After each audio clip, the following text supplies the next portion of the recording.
Hi everyone. Today I'm going to be talking about the institutional adoption of Bitcoin. You've probably heard this word used before, but you may not know what it means. This is a huge step forward for Bitcoin, for its adoption, and I'm going to dive in on it. All right, switching over to my screen. This shows the Held Report. The Held Report is a newsletter that I send out every Thursday. If you want to get it first, you got to subscribe. The link is here and also available below. This is where my thoughts on Bitcoin on these different topics comes out first. So Thursdays, it comes out in the morning. But now we're going to go ahead and dig in on it. So what are institutions? Well, most people think of institutions as this: guys in suits, impressive looking buildings. And you're not wrong. That's actually a pretty good characterization of what institutions represent. Now, they typically include a kind of a wide swath of different types of businesses or service providers or participants in the economy. So this includes central banks, sovereign wealth funds, different types of banks like commercial and investment banks, brokerages, and insurance firms. But in crypto, the term institutions actually is a little bit more broad. So this also includes hedge funds and corporates in terms of how this word is used in the Bitcoin and crypto community. So back in 2017, during that bull run, a lot of folks were championing the meme, the institutional herd is coming. And that wasn't wrong, but it was too early. But as COVID roiled the markets, institutions then searched for a safe store of value and found that Bitcoin was a good, viable alternative. And so that's where the last year we've seen the herd of institutions rumble into Bitcoin. And here's who jumped on board. So on the macro trader side, we've got these are some of the top minds in the macro hedge fund business. Now, the term macro means that they trade based on economic and political views of countries and how those shift. So they trade on monetary policy and amongst other things. So these are some of the brightest people in the world who trade based on like governments making decisions around printing money or not. And some of these are pretty incredible, like Paul Tudor Jones saying Bitcoin is undervalued relative to gold. And Stanley Druckenmiller saying that Bitcoin is like, it's an attractive new asset as a store of value for the younger age cohort. They're starting to realize that gold is fading away and that Bitcoin is being globally recognized by these folks as a gold 2.0. I bought Bitcoin 8 years ago with this premise that eventually the world would come around to this realization, and that's actually happening, which is wild to see. You've even got folks who are more skeptical, like Ray Dalio. Ray Dalio is a legend. He's recently been a little bit skeptical about Bitcoin's long-term survival, but he does recognize that it has proven itself over the last 10 years, that it hasn't been hacked, that it has grown a significant following, and that it is an alternative digital cash or digital store of value. Just that recognition alone is huge and in stark contrast to what we saw comment-wise from folks 3 to 4 years ago. And then Guggenheim coming out with a very bold statement that Bitcoin should be worth $400,000. So I'm not going to read through all of these, but you get the gist of this is a really big shift in thinking, and this is incredible.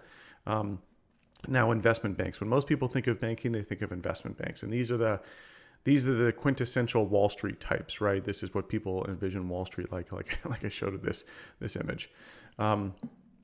So this was, I think, the most surprising that I've seen happen over the last 6 months, seeing these investment banks, change their tune. For example, like Citibank recently saying Bitcoin is at a tipping point. It could become the currency of choice for global trade. Deutsche Bank, Bitcoin's market cap of $1 trillion makes it too important to ignore. These are incredible statements to come from its investment banks. I mean, again, 3-4 years ago, they wouldn't even let anyone in the building to come talk about Bitcoin. Was almost the vibe that they had.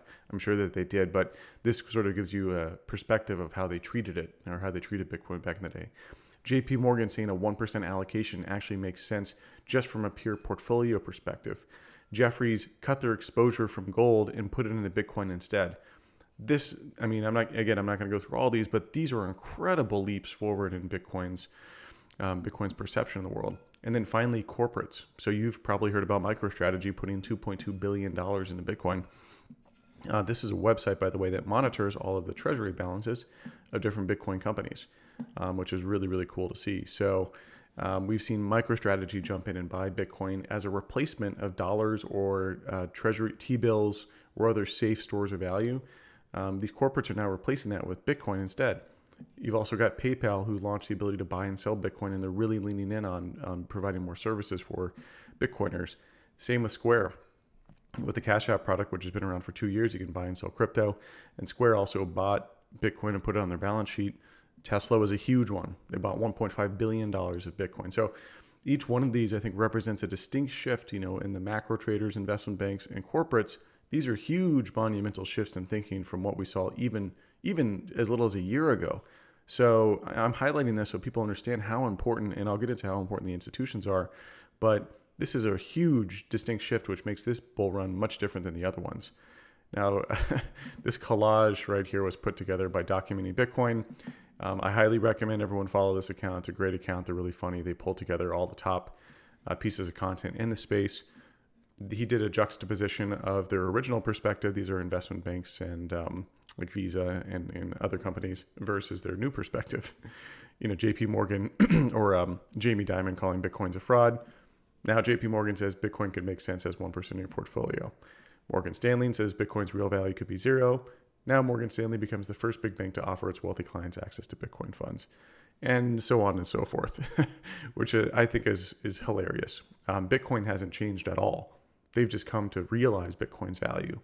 We have so much more of this bull run to go as the world is just now waking up to Bitcoin. All right, so why is this important? Why do we care about these macro traders, investment banks, and corporates? Well, without institutions, Bitcoin would be relegated to being a niche asset held by few individuals who have no influence over global finance or politics. Bitcoin's survival is dependent on adoption. We need people to be able to buy Bitcoin with their 401k, IRA. We need folks to be able to better understand and grok it. And these institutions are an important part of what people need to have something be socially validated. A lot of people still trust in institutions, and this is an important step forward as Bitcoin becomes more and more recognized as a gold 2.0. And as it does, it fulfills its purpose of becoming a gold 2.0 because the faith in it, the belief in it is what drives the price, which is what drives adoption and awareness. And this is the viral loop that comes from that. On Bitcoin's adoption curve, we're still very early in the cycle where we are transitioning to the store of value phase. So store of value, store of value is recognized as a gold 2.0. I'd say we're a little bit farther along this chart. This chart's a little bit older, but we're probably right here, right about to go over into the store of value phase as being a globally recognized store of value. And this is a huge and important moment that requires the institutions to come on board.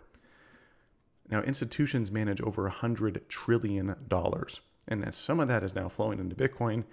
As they buy into Bitcoin, it reduces the availability of Bitcoin to purchase. Some people hypothesize that this is represented by the balance on exchanges, or the Bitcoin balance on exchanges, and people are calling for the supply squeeze, which is all of these coins, what is hypothesized is these coins are being bought by institutions and moved to their own custodial solutions. Now, a more concrete way to look at this would be Coinbase's S1 data, which, by the way, the Glassnode is where I pulled this data from. This is Glassnode Studio. You can look at a bunch of different metrics, which are really fun to look at. Here's Coinbase's S1 filing. You can just Google Coinbase S1. And with Coinbase's S1 filing, it's a public filing. It's a filing to go public, and they provide information to investors. And so this was a chart that they shared, which showed their institutional trading volume in dark blue versus the retail trading volume in the lighter blue. And what's cool is we've seen in 2019, and now we're starting to see the huge surge of institutional investors coming into this space. This is explicitly evident in this chart. Sorry. All of this explains where Bitcoin is, why we're seeing the price rise, and why institutions are important. They represent the next stage in Bitcoin's development. This is a huge, huge moment. This could lead to something called the Bitcoin super cycle that I've hypothesized about, that this cycle is different. Every other Bitcoin cycle didn't have institutions. We didn't have the sophistication. We didn't have the trading infrastructure. We didn't have the narrative down. We didn't have the ease of use. All of that's changed now. Also, COVID brought into sharpness Bitcoin's value prop and why it solves a problem. So I think that this makes Bitcoin, this bull run, particularly important, where maybe we see the bull run be really, really intense and really, really much larger, or we could see a less intense bear market where we see it somewhat muted, where Bitcoin's price doesn't dip 80% after the peak of the bull. You can read about that I'll share a link below, the Bitcoin super cycle, which I wrote a few months ago. Hope you enjoyed the newsletter. If you like this, share it with your family and friends. Again, if you want to get this first on Thursdays, subscribe in the link below. Thank you for watching. Cheers.